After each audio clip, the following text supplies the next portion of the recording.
Bismillahirrahmanirrahim. Assalamualaikum warahmatullahi wabarakatuh.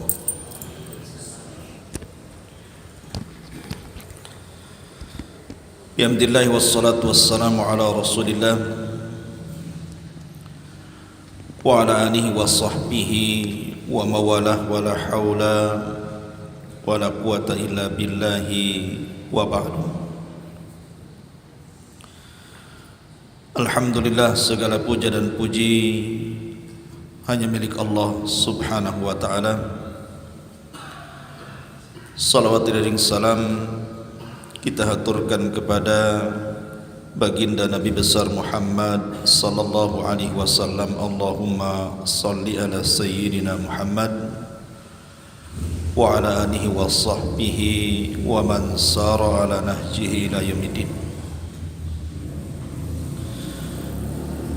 Ma'asyiral muslimin, jamaah Masjid Al-Fajri rahimani wa rahimakumullah.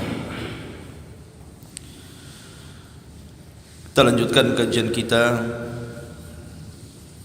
masih membahas Siratul Mustafa alaihi salatu wassalam.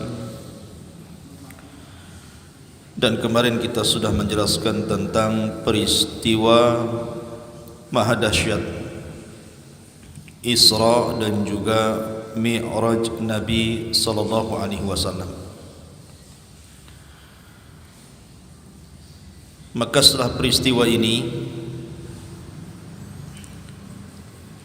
kita akan membahas tentang asbab-sebab orang-orang Ansar ataupun orang-orang Madinah masuk Islam dalam peristiwa Bai'atul Aqabah.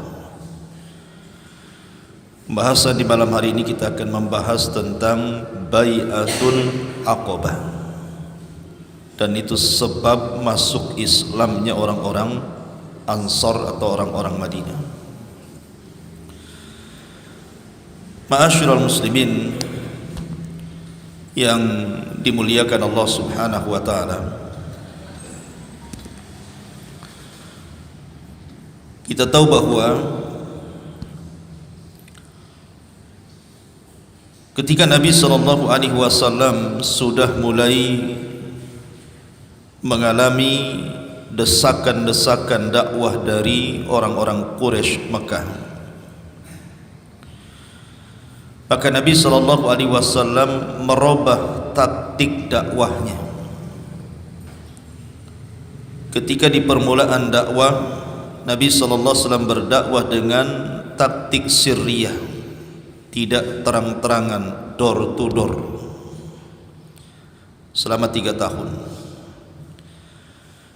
Kemudian mulai berdakwah jahriyah, terang-terangan, dengan turunnya ayat wa anzir ashiratakal aqrabin, berilah peringatan keluarga terdekat.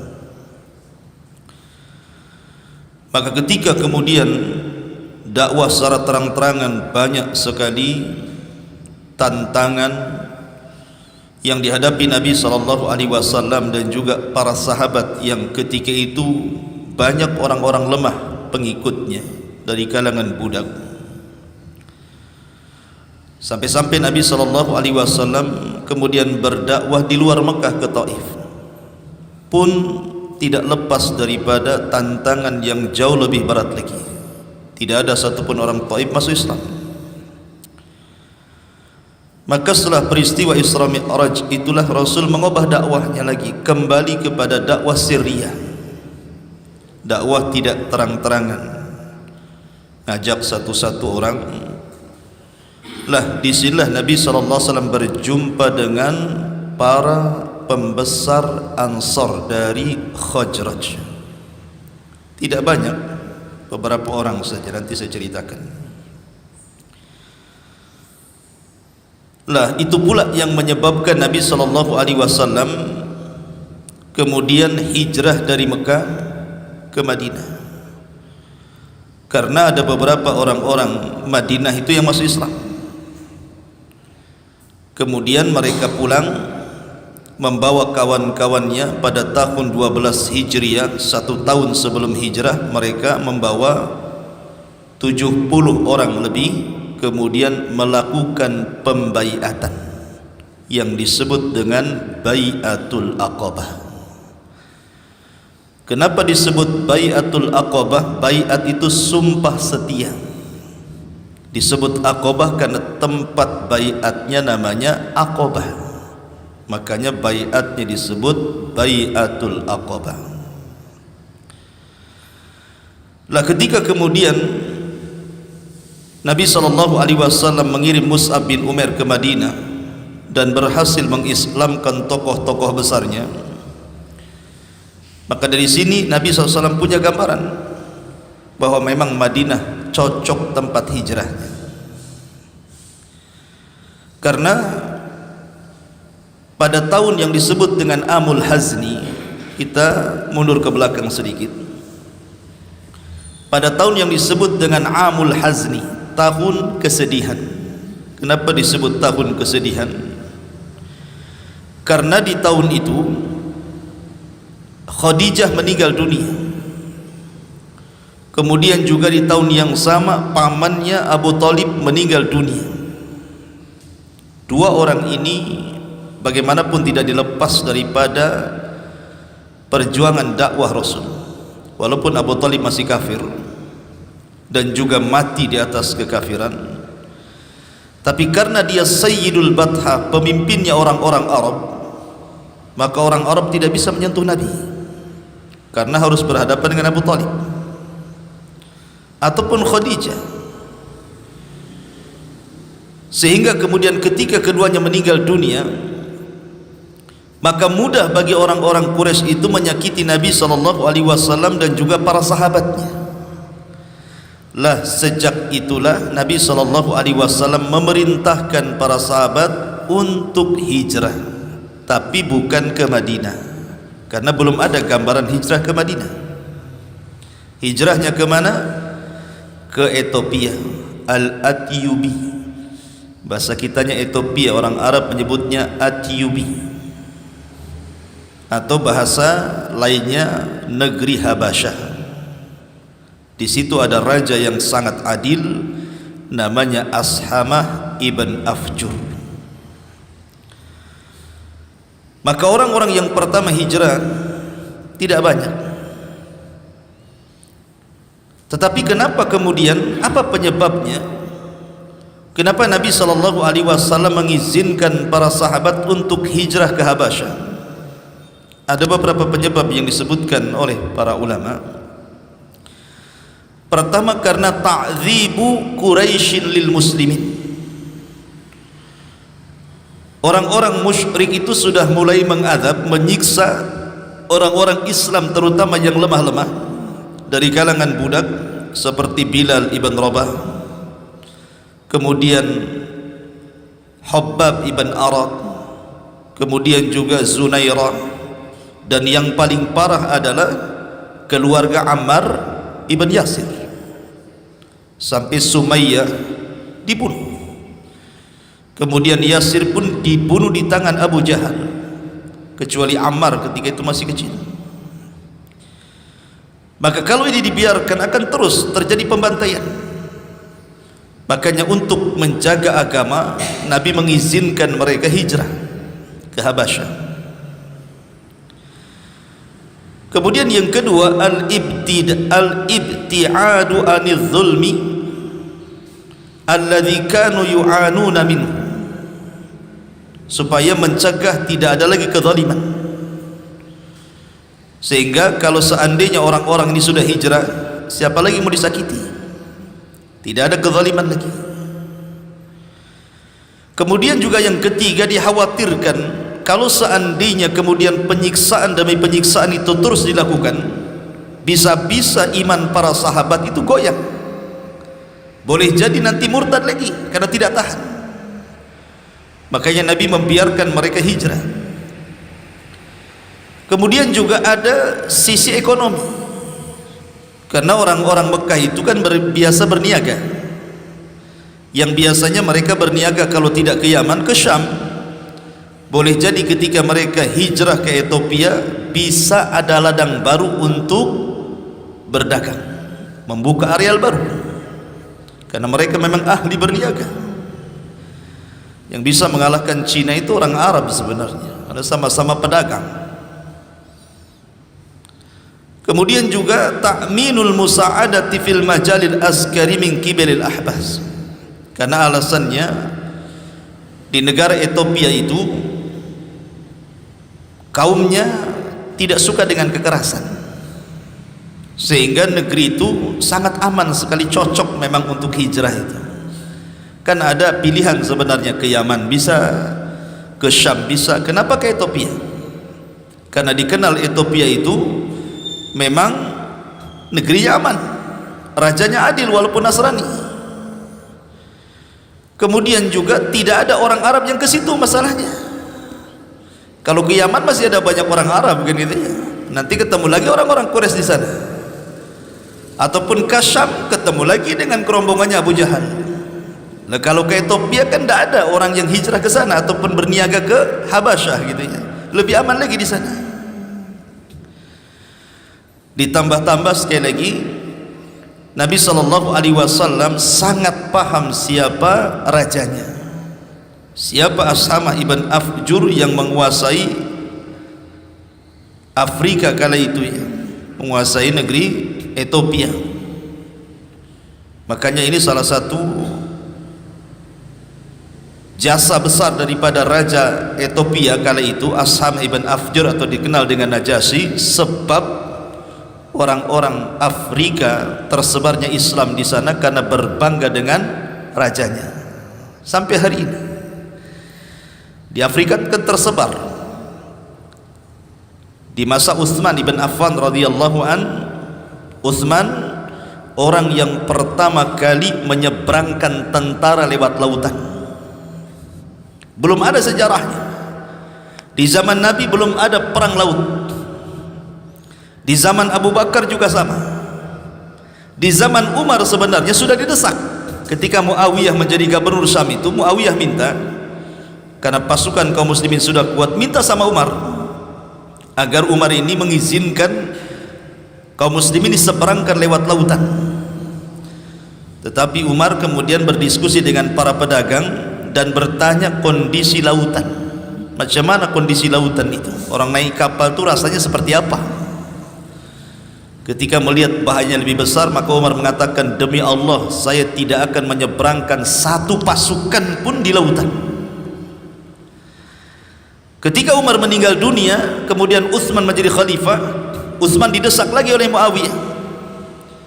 Akhirnya kemudian Utsman mengizinkan menyeberangkan pasukan sampai ke daratan Afrika, dengan syarat, kata Utsman, jangan dipaksa.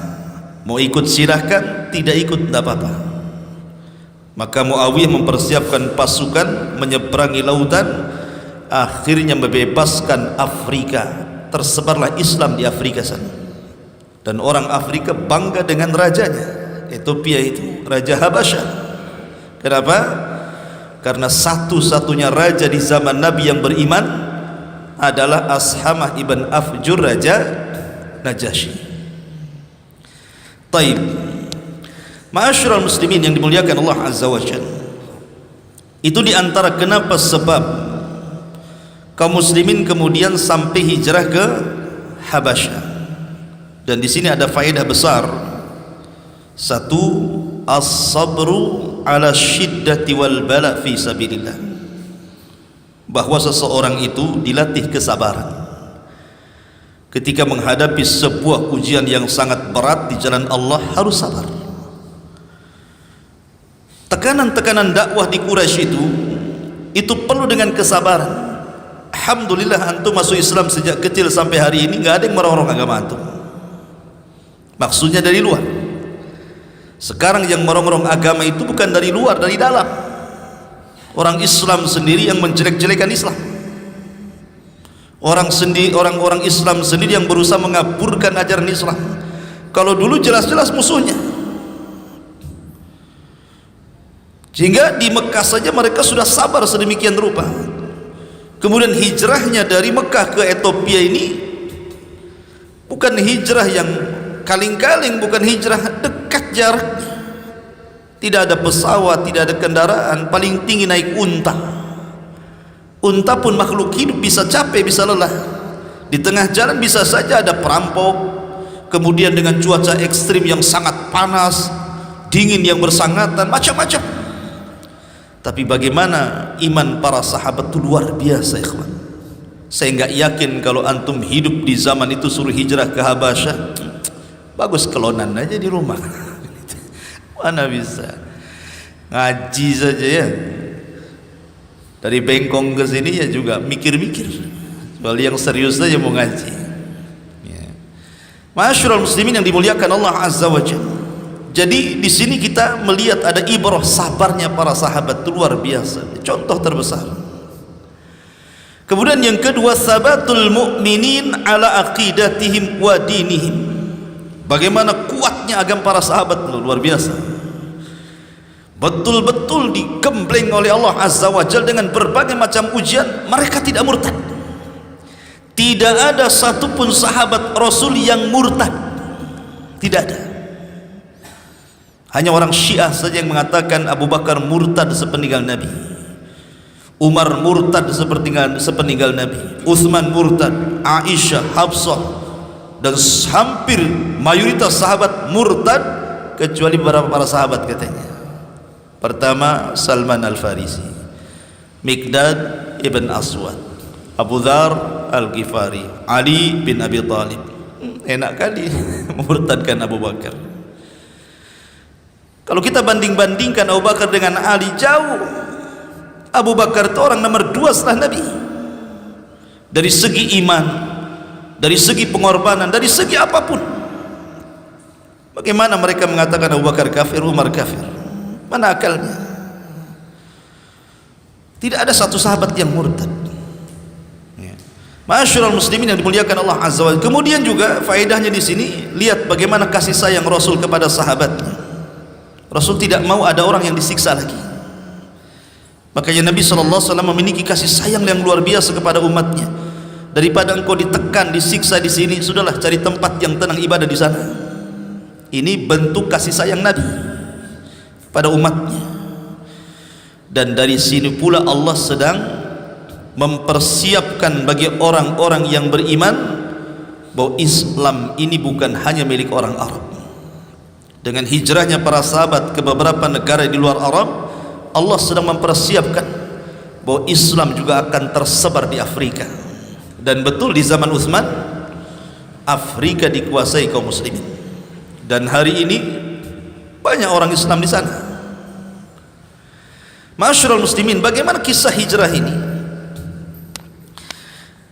Ma'asyiral muslimin yang dimuliakan Allah Subhanahu wa taala, hijrah ke Afrika, Ethiopia atau Habasyah itu dilakukan 2 kali.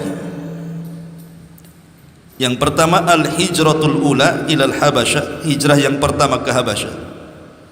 Nanti ada lagi hijrah yang kedua. Lah ketika kemudian para sahabat Nabi SAW mendapatkan tekanan dari para pembesar Quraisy, kemudian Nabi SAW mengatakan kepada para sahabatnya, lau kharajtum ila ardil Habasyah fa inna biha malikan la yadlim indahu ahad.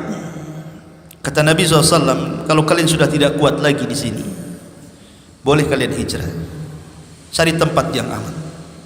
Dan saya sarankan ada satu daerah, satu negeri namanya Habasyah. Di situ ada raja yang sangat adil, tidak pernah menzalimi siapapun. Pergi ke sana. Maka akhirnya kemudian sekitar 11 laki-laki dan 4 perempuan akhirnya mereka hijrah. Dan nama-nama disebutkan oleh Imam Ibnu Katsir rahimahullahu taala. Pertama Utsman ibn Affan, dan istrinya adalah putri Nabi Ruqayyah. Dan dialah orang yang keluarga yang pertama kali hijrah setelah keluarga Lut alaihi salatu wassalam. Ulama mengatakan seperti itu. Dan ini salah satu fadilah Utsman, keutamaan Utsman. Satu-satunya keluarga setelah Nabi Allah Lut alaihi salatu wassalam yang hijrah adalah keluarga Utsman ibn Affan radhiyallahu anhu, hijrah dari Mekah ke Habasyah untuk menjaga agamanya. Kemudian di sana ada Abu Hudzaifah ibn Utbah dan juga istrinya. Kemudian juga Zubair ibn Awam, Mus'ab ibn Umair. Nanti Mus'ab ini ada ceritanya sendiri. Mus'ab ini luar biasa kisahnya.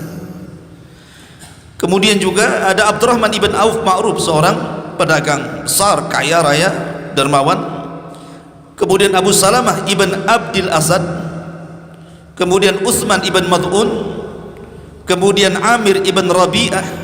Kemudian Abu Sibrah ibn Abi Rahmin. Kemudian Hatib ibn Amr, Suhail ibn Baydha, Abdullah ibn Mas'ud yang suaranya disejajarkan dengan malaikat Jibril ketika baca Quran. Ini semua adalah orang-orang yang awal-awal hijrah ke Habasyah. Berangkat 10 orang laki-laki ini dan 4 orang perempuan, jadi jumlahnya 14 orang. Ini hijrah pertama. Kemana? Ke Habasyah, Ethiopia. Ma'asyiral muslimin yang dimuliakan Allah Azza wa Jalla, tidak lama mereka di sana, tiba-tiba kemudian terdengar isu bahwa orang-orang Mekah semua masuk Islam. Alasannya, ketika turun surah An-Najm, wan najmi idza hawa ma dhalla sahibukum wa ma gawa wa ma yantiqu anil hawa, terus sampai berapa ayat. Dan ketika menyebutkan berhala-berhala Arab di situ, afara'aitumul Lata wal Uzza wa manata tsalitsatal ukhra, dan begitu seterusnya, sampai di situ ada perintah sujud. Ketika orang-orang Quraisy mendengar surah An-Najm dibacakan Rasul, mereka ketakutan. Akhirnya mereka sujud semua, tidak ada satupun orang Quraisy kecuali sujud. Kabar sujudnya orang-orang Quraisy sampai ke Ethiopia. Mereka nyangka bahwa orang-orang Quraisy sudah Islam semuanya. Akhirnya kemudian mereka pun pulang dengan senang. Oh, perjuangan kita tidak sia-sia gitu ya. Rupanya sepeninggalan kita dari Mekah, orang-orang Mekah sudah banyak beriman. Rupanya ketika sampai di Mekah, berita itu konyol, hoak, gak jelas. Rupanya orang-orang Quraisy tidak ada yang beriman. Mereka hanya ketakutan dengan ayat itu saja, dan ada bisikan syaitan. Lah dari sini akhirnya kemudian mereka balik lagi ke mana? Ke Habasyah kedua kalinya. Dan ketika itu membawa 83 laki-laki dan 19 perempuan. Jadi hijrah yang kedua cukup banyak yang ikut, karena awalnya kan 14 orang, sekarang jadi 83 laki-laki dan 19 perempuan. Ibnu Katsir menyebutkan nama-namanya, nggak usahlah saya sebutkan banyak kali.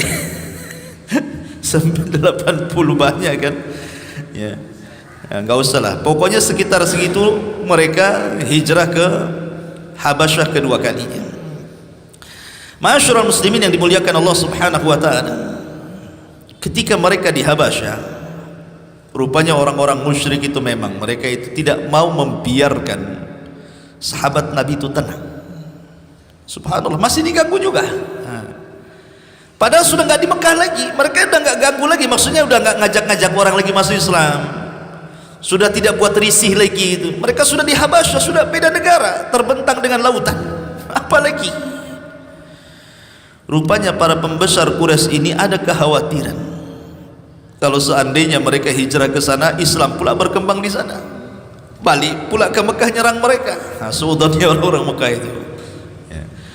Akhirnya kemudian mereka mengutus 2 orang pembesarnya yang memang dikenal oleh Raja Ashamah ibn Afjur, Raja Najasyi itu, namanya Amr ibn As. Ini masih kafir ya, karena nanti Amr bin As juga akan masuk Islam, tetapi telat masuk Islamnya, sama dengan kisahnya Khalid bin Walid.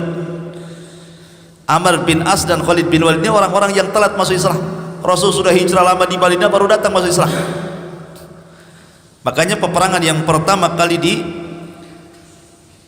dilibatkan dari dua orang ini, Khalid bin Walid, adalah perang Mu'tah melawan Romawi.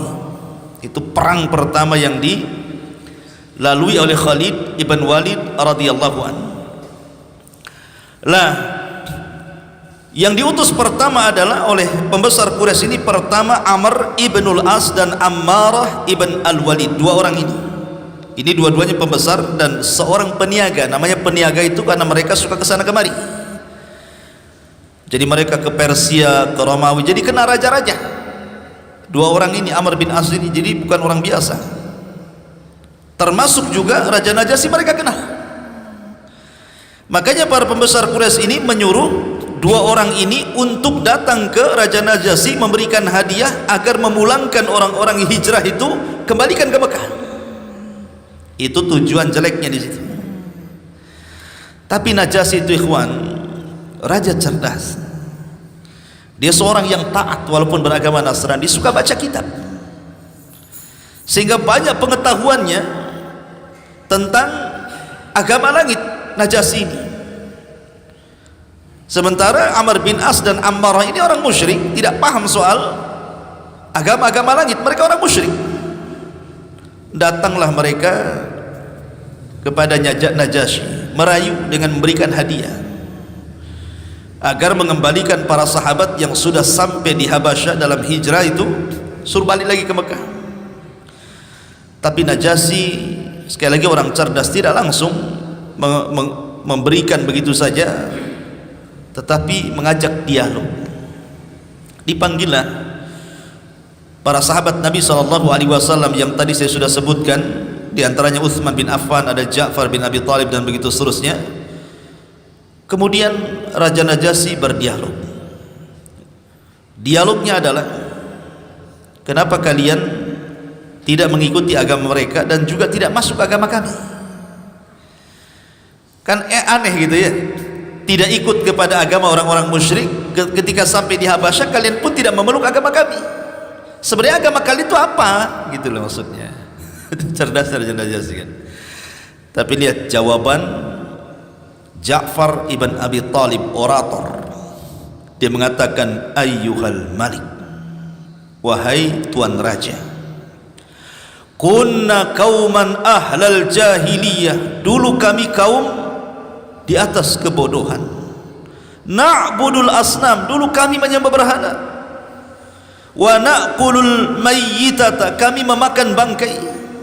Wa na'til fahisha, kami suka berzina. Naqta'ul arham, kami suka memutus tali silaturahim. Wal jiwar, dan selalu berbuat jahat kepada tetangga. Wa ya'kulul qawiyyu minadh dhaif, dan yang kuat akan menindas yang lemah. Fakunna ala dhalik, begitulah kehidupan kami dulu, hatta ba'atsallahu ilaina rasulan minna, sampai Allah utus seorang utusan dari kaum kami sendiri. Maksudnya Nabi SAW. Na'rifu nasabahu wa sidqahu wa amanatahu wa afafahu, kami kenal Nabi ini, siapa nasabnya, bagaimana kejujurannya, bagaimana amanahnya, bagaimana menjaga dirinya. Fada'ana ilallah, dia pun mengajak kami kepada Allah.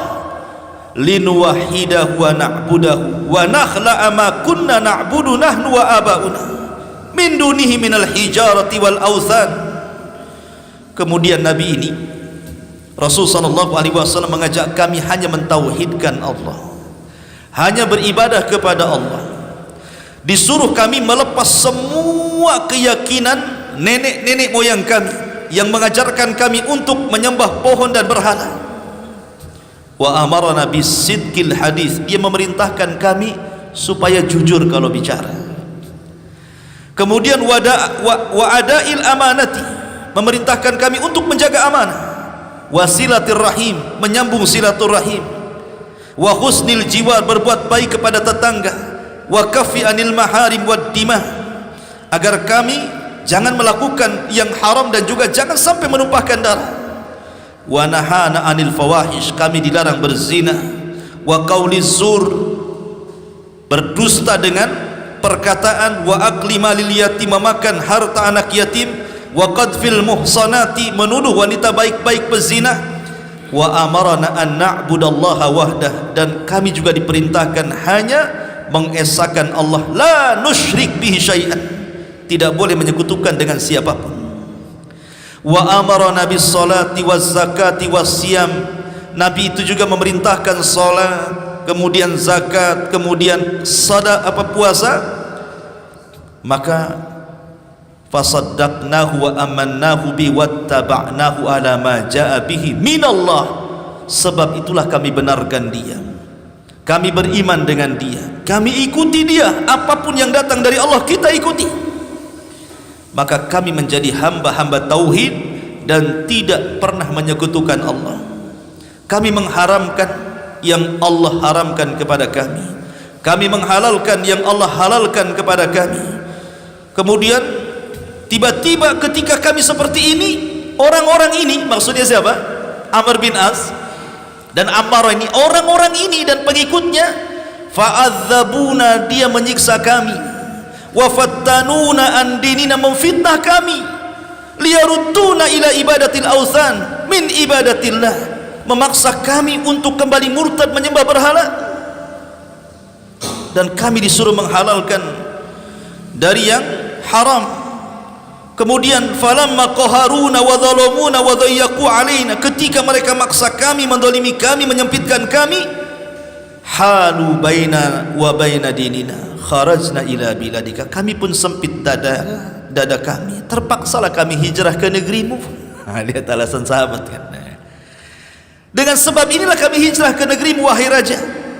Wakhtarnak ala siwak wa raghabna fi jiwarik wa rajawna alla nadlim indaka ayyuhal malik, dan kami pilih negerimu tempat hijrah kami, dan kami senang berada di sisimu wahai sang raja, dan kami tidak akan melakukan kezaliman di negerimu wahai raja. Terdiamlah Raja Najasyi, bahwa ini bukan ajaran biasa, ini yang dibawa oleh Nabi Muhammad SAW bukan ajaran biasa, ini ajaran rahmat, keadilan. Maka kemudian Najasyi mengatakan kepada Ja'far ibn Abi Talib yang mewakili orang-orang hijrah ini, hal ma'aka mimma ja'a bihi 'anillahi min syai'. Taib, adakah dalil atau apalah yang datang dari nabimu yang membenarkan ucapanmu itu? Maka Ja'far ibn Abi Talib mengatakan, na'am, ya. Kemudian Raja Najasyi mengatakan, faqra'hu alayya, kalau gitu bacakan kepadaku.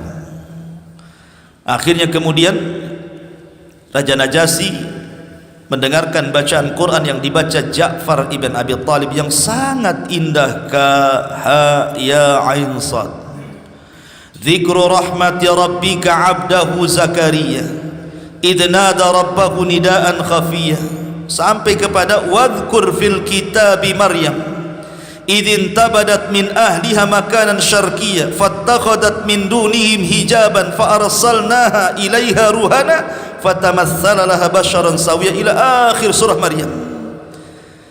Dijelaskan kata Ummu Salamah. Ummu Salamah itu salah satu wanita yang ikut hijrah, istri daripada Abu Salamah, yang kemudian Abu Salamah meninggal, akhirnya menikah dengan Nabi. Dia mengatakan, ketika Raja Najasyi mendengar bacaan ayat Al-Quran yang dibaca oleh Ja'far bin Abi Talib, apa kata dia? Baka, dia pun menangis. Wallahi, demi Allah, Najasyi menangis hatta dhallat lihyatahu wa bakat asafiqatahu hatta akhdalu masahifahum hina sami'u ma tala alaihim, sampai dia menangis kemudian bercucuran air mata, janggutnya penuh dengan air mata.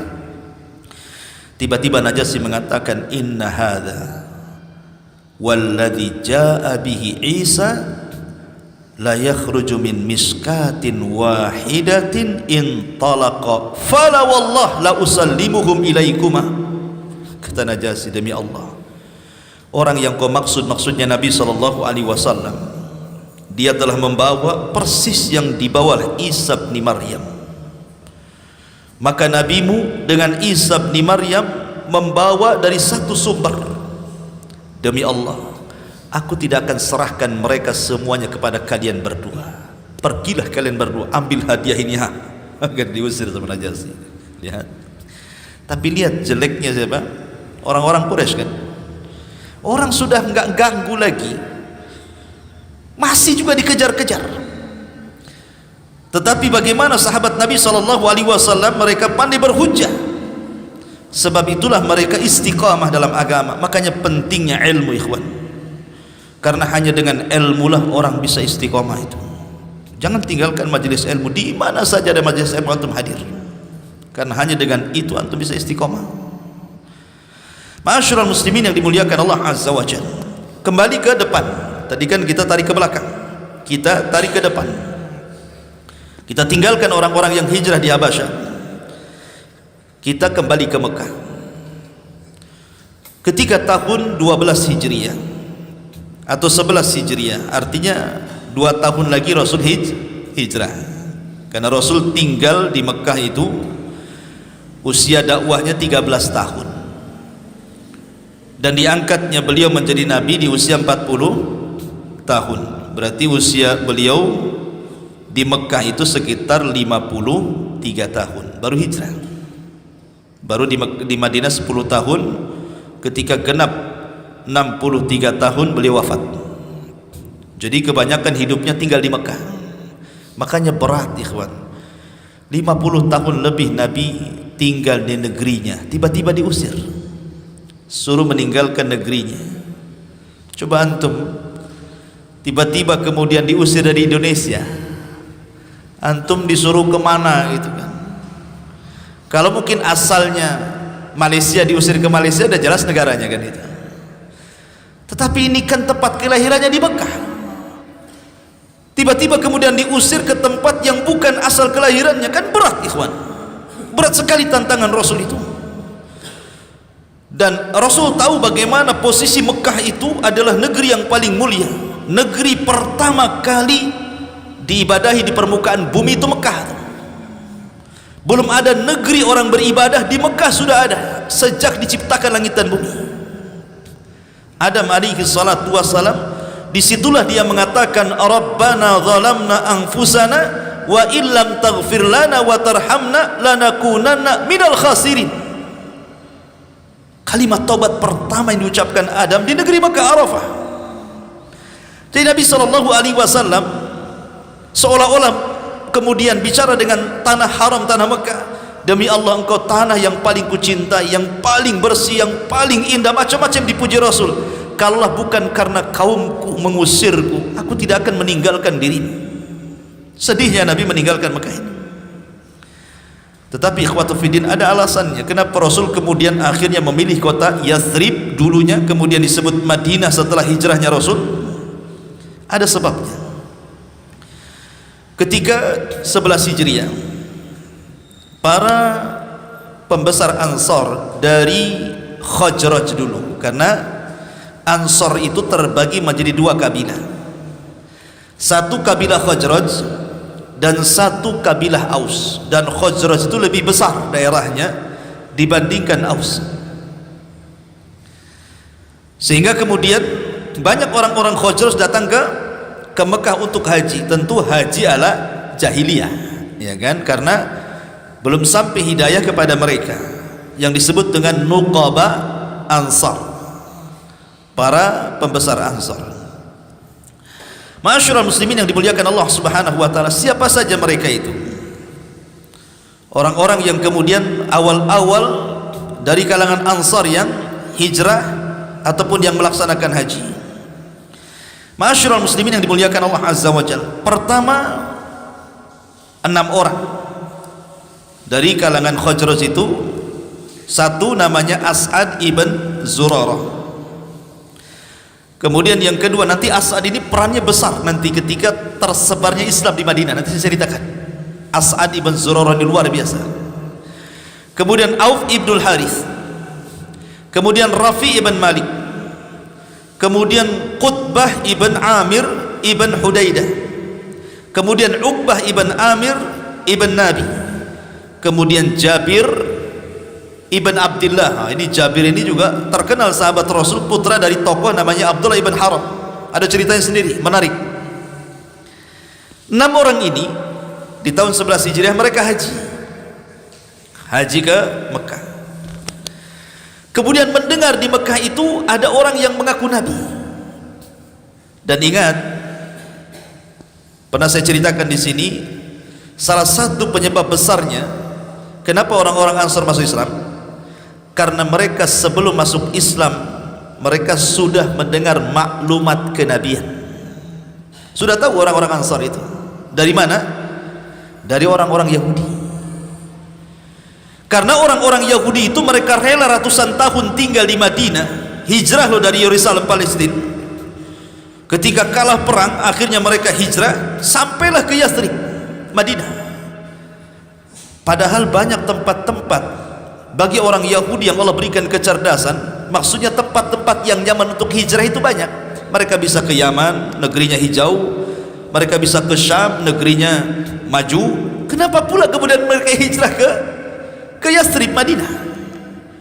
Padahal Madinah itu secara cuaca ekstrim luar biasa dan bukan tempat ladang ekonomi yang bagus. Rupanya ada alasan, karena mereka suka membaca kitab-kitab mereka bahwa di situ adalah tempat hijrah Nabi akhir zaman. Makanya mereka berbondong-bondong hijrah dari Yerusalem ke Yathrib, dan mereka ratusan tahun sampai bergenerasi di situ, sampai ada yang meninggal lama menunggu nak muncul-muncul gitu ya. Tapi mereka berkeyakinan itu negeri hijrahnya Nabi, tapi mereka tidak tahu nabinya siapa. Akhirnya kemudian karena mereka selalu membaca maklumat kenabian akhir zaman itu, sehingga mereka sangat kenal ciri-cirinya. Sampai Allah Subhanahu wa taala mengatakan ya'rifunahu kama ya'rifuna abnahum. Mereka kenal Nabi yang akan dilahirkan itu lebih mengenal dia dibandingkan anak-anak mereka sendiri. Saking setiap hari dibacakan oleh pembesar mereka, oleh padri mereka, oleh pendeta mereka akan kemunculan Nabi dengan ciri-cirinya dan begitu seterusnya. Makanya saat kelahiran Nabi, apa yang terjadi? Pembesar Yahudi Madinah keluar rumah malam-malam karena melihat bintang Ahmad bersinar di langit, dan itu tidak ada yang mengetahui kecuali orang Yahudi bintang itu. Kemudian bertanya kepada orang-orang Yahudi, apakah di antara kalian ada yang dilahirkan? Akhirnya orang Yahudi pun kemudian menyebar antara Bani Quraidah, kemudian Bani Qunaiqa, Bani Nadir, mengecek rumah masing-masing. Rupanya di malam itu tidak ada bayi yang dilahirkan. Mulai gamang nih, kok nggak ada ya? Padahal itu ciri-ciri kelahirannya sudah ada, tapi kok nggak ada satupun orang Yahudi Madinah yang malam itu melahirkan anaknya. Akhirnya kemudian pembesar Yahudi ini berusaha mengontak orang Mekah, Yahudi yang ada di Mekah, ada nggak di sana yang lahir malam itu? Rupanya Yahudi yang ada di Mekah mendengar bahwa ada seorang wanita namanya Aminah, dia melahirkan seorang anak, dan kakeknya adalah Sayyidul Arab Abdul Muttalib. Akhirnya penasaran kan nih, dilihatlah bayi itu. Rupanya ketika dilihat semua ciri-ciri kenabian ada di bayi itu. Menangislah pembesar Yahudi dan mengatakan apa? Zahabat nubuwatu Bani Israel, telah hilang kenabian Bani Israel dan telah diambil orang Arab. Ya kan? Makanya kenapa kalau antum membaca surah Al-Baqarah paling detail Allah menjelaskan tentang kisah Bani Israel. Baik panggilan pertama ya Bani Israel adkuru ni'mati allati an'amtu alaikum, kemudian panggilan kedua juga selalu Allah mengingatkan nikmat-nikmat yang telah Allah berikan kepada nenek moyang Bani Israel. Karena surah Al-Baqarah itu satu surat turun di Madinah. Jadi dari awal Al-Baqarah sampai akhir itu semua Madani, karena turun di kota Madinah. Satu surat itu, dan kebanyakan isinya cerita tentang Bani Israel. dan isinya adalah nikmat yang Allah anugerahkan kepada Bani Israel. Maksudnya nenek moyang Bani Israel, nenek moyangnya orang-orang Yahudi yang ada di Madinah. Allah ingatkan kepada mereka tentang nikmat yang telah Allah anugerahkan kepada nenek moyang mereka dari keturunan Yakub itu. Tetapi orang-orang Madinah, Yahudi Madinah, ketika diingatkan nikmat akan moyang-moyang mereka, bukannya sadar, malah mereka kemudian menentang. Sebab penentangan itulah Allah cabut kenabian mereka dan Allah subhanahu wa ta'ala berikan kepada bangsa Arab. Ma'asyiral muslimin yang dimuliakan Allah. Nah, orang Yahudi itu ketika di Madinah selalu bertikai dengan Khazraj dan Aus, selalu perang, mau perang terus. Kadang-kadang sengaja mengadu domba dua kabilah ini, dan selalu sesumbar. Kalau seandainya mereka, namanya perang, kadang menang, kadang kalah, kadang perang, itu sudah wajar. Apabila mereka kalah, mereka mengancam, tunggu saja, nanti kalau Nabi akhir zaman muncul di tengah-tengah kami habisi kalian. Itu sesungguhnya orang-orang Yahudi itu. Jadi terekamlah di orang-orang Ansar itu ketika masa musyriknya mereka. Jadi orang-orang Khazraj dan Aus merekam ucapan mereka. Dari situlah orang-orang Madinah itu memiliki maklumat kenabian bahwa akan ada nabi, akan ada nabi, akan ada nabi, dan mereka selalu mendengar ciri-cirinya. Makanya ketika kemudian 6 orang ini dari pembesar Ansor yang tadi disebutkan namanya, pada tanggal 11 Hijriah, pada tanggal 11 dari kenabian Nabi SAW, mereka haji. Tiba-tiba mereka mendengar bahwa ada di Mekah orang ngaku Nabi, namanya Muhammad SAW. Mulailah mencari berita. Setelah berjumpa, subhanallah, tidak waktu lama, ketika kemudian mereka datang kepada Nabi SAW, Rasul membacakan ayat-ayat Al-Quran, bagaimana ajaran Islam yang sesungguhnya. Karena mereka sudah ada maklumat kenabian masalahnya, maka tidak butuh waktu lama, 6 orang ini langsung bersyahadat, asyhadu an la ilaha illallah wa asyhadu annaka rasulullah. Dan mereka mengatakan, yang dicari-cari orang Yahudi itu ada di sini. Sebelum mereka beriman, kita dahului beriman, katanya. Kan gitu ya. Sebelum mereka beriman, prasangkanya orang-orang ini, kita dahului mereka beriman, dan kita dahului perangi mereka, karena mereka selalu mengancam kami. Dibalik sama orang-orang Ansar ini, berimanlah 6 orang ini. Kemudian mereka pun pulang. Kemudian mereka mengatakan kepada Nabi, wahai Rasul, sebaiknya kau kirim ke tempat kami seorang juru dakwah, ajarkan kami Quran di sana. Di sini Nabi SAW mengirim seorang sahabat namanya Mus'ab ibn Umar. Catat nama ini. Ini orang paling berjasa, Mus'ab ibn Umar. Kalau antum punya anak, kasih nama Mus'ab bin Umar. Ya. Nabi mengutus siapa? Mus'ab bin Umar. Dan Nabi itu kalau ngutus orang bukan kaleng-kaleng, apalagi kaleng kongguan. Jadi Nabi itu kalau ngutus itu dicari orang yang paling ganteng, yang paling bagus fisiknya, yang paling cerdas otaknya, yang paling lihai bicaranya, retorikanya orator, dan pandai melobi orang, dan punya akhlak yang bagus.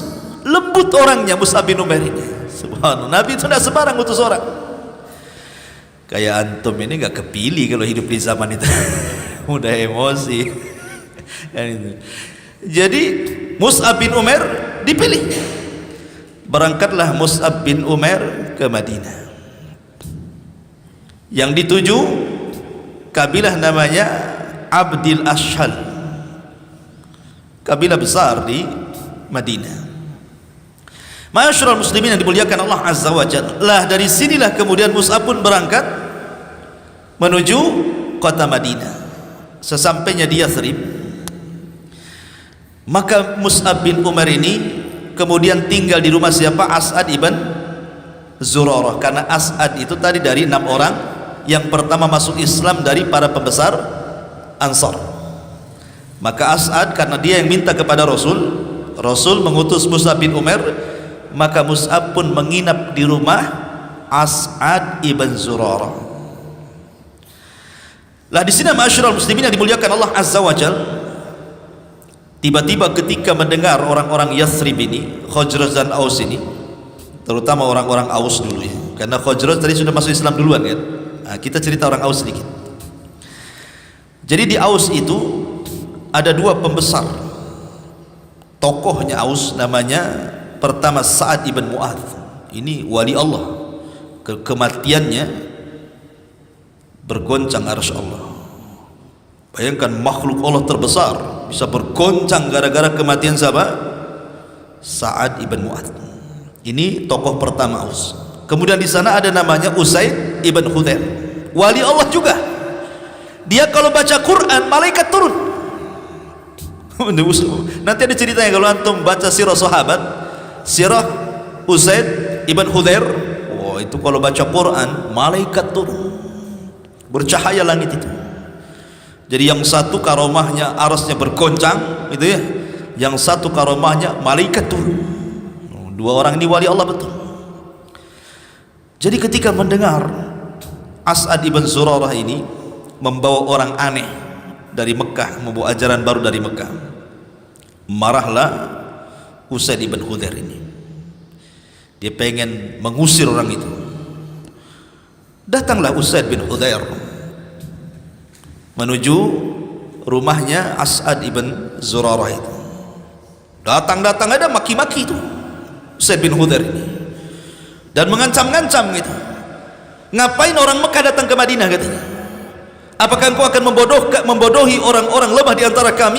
Pulang kau ke sana, jangan duduk di sini katanya. Langsung diusir, datang aja langsung diusir sama Usaid bin Hudzair ini. Tapi Mus'ab bin Umar ini orangnya cerdas berdiplomasi, ikhwan.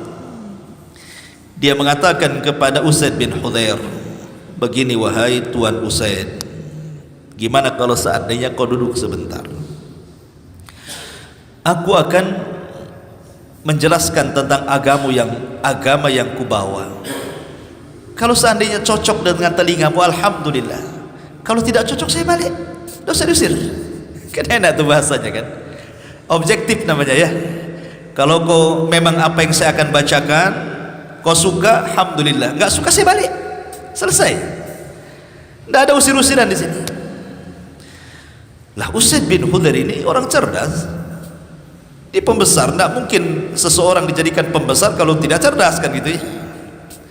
Akhirnya dia duduk di hadapan Mus'ab. Lah As'ad ibn Zurarah sudah membisikkan sebelum kedatangan Usaid ibn Hudzair ini kepada Mus'ab, wahai Mus'ab, ini yang datang ini bukan orang biasa, ini pembuka pintu hidayah kepada kaumnya. Kalau kau bisa mengislamkan dia, wah nikmat besar. Dibisikin sama As'ad ibn Zurarah ini. Mulailah ketika datang Usaid bin Hudzair duduk, kemudian Mus'ab membacakan ayat-ayat Al-Quran, menjelaskan tentang agama Islam itu seperti apa, seperti tadi yang dijelaskan oleh Ja'far di hadapan Najasyi, bagaimana ajaran Islam itu sedemikian luar biasanya, penuh dengan rahmat itu ya. Tiba-tiba kemudian lembutlah hatinya Usaid bin Hudzair ini, langsung lembut. Bahkan dia mengatakan, demi Allah, agama yang kau bawa itu indah sekali, tidak ada ajaran seperti itu dalam agama kami. Bagaimana caranya aku bisa masuk agamamu? Gitu langsung masuk Islam, subhanallah ya.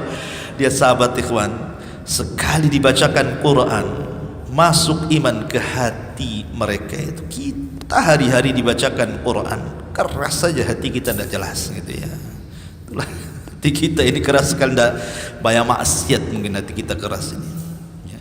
Akhirnya kemudian kata Mus'ab ibn Umar dan As'ad ibn Zurarah, kalau gitu taktasil, kamu harus mandi, kamu harus membersihkan pakaian, kemudian engkau harus bersyahadat dengan kebenaran, kemudian kau sholat.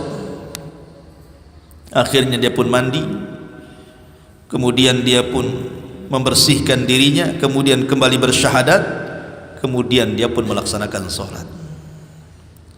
Lah Usaid bin Hudzair ini ingin merayu pimpinan besarnya Aus, siapa? Sa'ad bin Ubadah, kan belum masuk Islam. Dia cari Sa'ad bin Ubadah ini sama Usaid bin Hudzair. Kemudian dibohongi sama Usaid bin Hudzair. Ketika ketemu Sa'ad bin Ubadah, wahai Sa'ad, saudaramu, maksudnya As'ad ibn Zurarah itu kan masih ada kekerabatan dengan pemimpin Aus. Dia mengatakan, orang itu telah diancam. Maksudnya Sa'ad ibn Ubadah ini dibohongi sama Usaid bin Khudair, kerabatmu si As'ad ibn Zurarah itu mau dibunuh sama Bani Harithah, cepat kau tolong. Padahal tidak ada yang mau bunuh dia, cuman gertak saja. Itu kerabatmu itu, si As'ad ibn Zurarah itu mau dibunuh oleh kabilah Bani Harithah. Case-nya saya tidak tahu, cepat tolong sebelum dia dibunuh, katanya. Oh, hamiah jahiliyahnya datang ke kabilahannya. Orang Arab itu mereka fanatik kabilah, fanatik suku. Jangan sentuh satu orang, bangkit semuanya. Ketika mendengar mau terancam nyawanya As'ad bin Zurarah, ini bukan soal Mus'ab bin Umair, ini soal apa? Kekabilahan ini, fanatik kabilah. Datanglah Sa'ad bin Ubadah dengan Usaid bin Khudair ke tempatnya As'ad ibn Zurarah. Di situ ada Mus'ab bin Umair. Ketika datang Sa'ad ibn Mu'ad, paham ini enggak beres Ustaz ini, kata. Enggak ada apa-apa. Akhirnya ketika Mus'ab bin melihat Mus'ab, marah juga dia, persis seperti Usaid bin Khudair di awal-awal datang marah, dia pun marah. Ngapain kau orang Mekah ada di sini, katanya?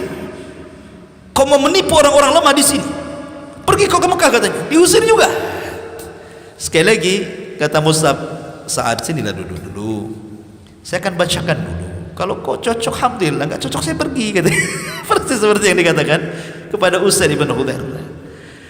Lah Sa'ad bin Mu'adz ini juga orang cerdas juga, orang nomor satunya Aus.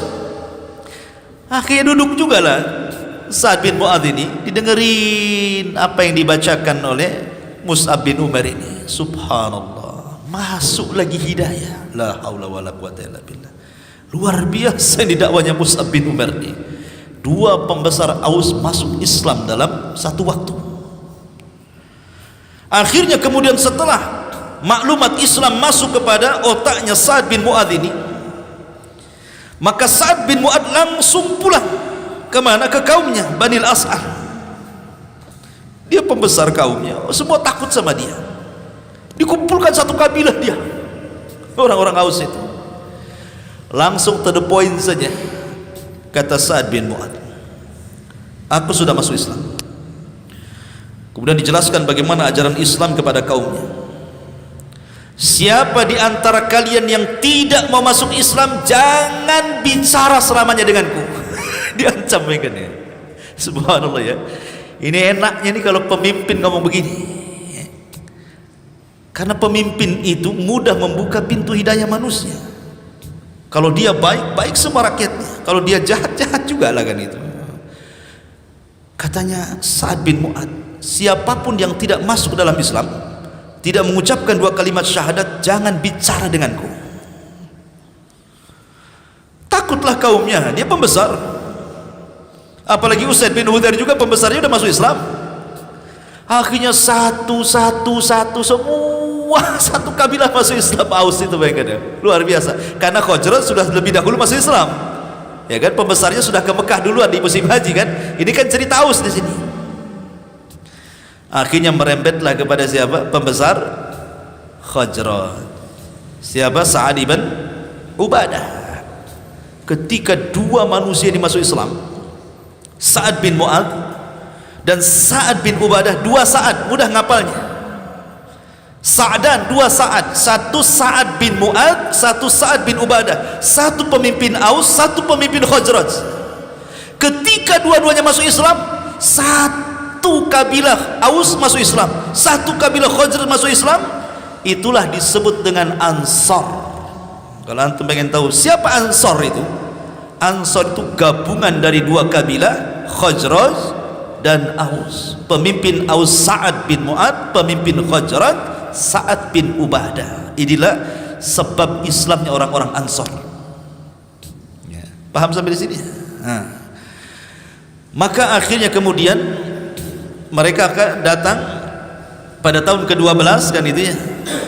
Akhirnya kemudian yang tadinya 6 orang datang kepada Nabi SAW pada tahun 12 Hijriah, haji kedua kali setelah tahun depannya, maka mereka melakukan pembaiatan yang disebut dengan baiat Aqabatil Ula, baiat Aqabah yang pertama tahun 12 Hijriah.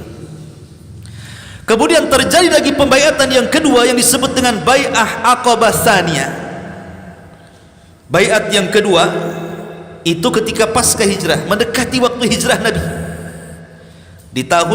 di awal-awal tahun ke-13 sebelum hijrah Nabi. Datanglah sekitar 73, 74, 75, pokoknya di bawah 80 lah, dan di atas 70. Datanglah orang-orang Madinah haji lagi di tahun ke-13 ke Mekah. Mereka lah berjumpa dengan Nabi SAW di tempat yang disebut dengan Aqabah. Maka sekali lagi baiatnya disebut baiat Aqabah yang kedua, Aqabah lagi.